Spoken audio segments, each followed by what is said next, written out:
Praise the Lord. ஆண்டவர் ரட்சகருமாகிய இயேசு கிறிஸ்துவின் நாமத்தினால உங்களை வாழ்த்துகிறேன். சந்தோஷமா இருக்கிறீங்களா? இல்லை பாஸ்டர், ஒரே நெருக்கமா இருக்குது, எல்லா சூழ்நிலைகளையும் என்னை நெருக்குகிறத பார்க்கிறேன், ஒரு நிம்மதி இல்லை, உள்ளத்துல ஒரு வேதனையோடு நிற்கிறேன், என்ன செய்யறதுன்னு தெரியல. உங்களுக்கு ஒரு வார்த்தை கர்த்தர் உங்ககிட்ட பேச போறார். 120 சங்கீதம் 1 என் நெருக்கத்திலே கர்த்தரை நோக்கி கூப்பிட்டேன், அவர் எனக்கு செவி கொடுத்தார். நெருக்கம் வருதா?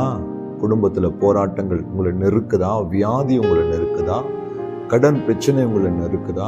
வேலையில உங்களோட மேலதிகாரியுடைய போராட்டம் உங்களை நெருக்குதா?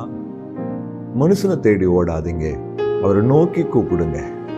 அவரை நோக்கி நீங்க கூப்பிடும் பொழுது அவர் உங்களை கூப்பிடுதலை கேட்டு உங்களுக்கு உதவி செய்வார்.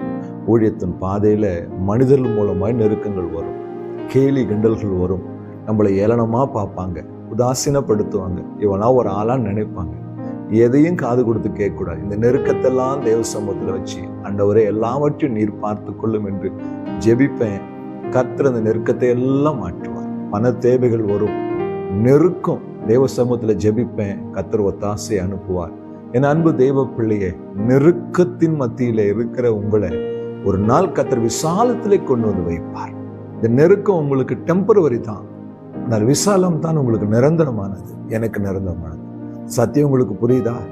எந்த நெருக்கத்தில் இருந்தாலும் அப்படியே முழங்கால் படிடுங்க, உங்கள் வலது கையை கர்த்தருக்கு நேராக உயர்த்துங்க. என் நெருக்கத்தில் இருக்கிறேன், எனக்கு உதவி செய்யப்பா, நீங்க ஜெபிங்க. இன்னைக்கு ஒரு விடுதலை உங்களை தேடி வரும். சுவாசிக்கிறீங்களா? கண்ணை மூடுங்க. அன்பு இரக்கமுள்ள ஆண்டவரே, உடைய குமாரனாகிய இயேசு கிறிஸ்துவின் நாமத்தில் ஜெபிக்கிறேன். நெருக்கத்தில் இருக்கிற உடைய பிள்ளைகளுக்கு விடுதலையும் சுகத்தையும் அற்புதத்தையும் தந்து ஆசீர்வாதியும் சாலத்தை கட்டளையிடும் இயேசு கிறிஸ்துவின் நாமத்தில் பிதாவே, ஆமென். அல்லேலூயா. God bless you.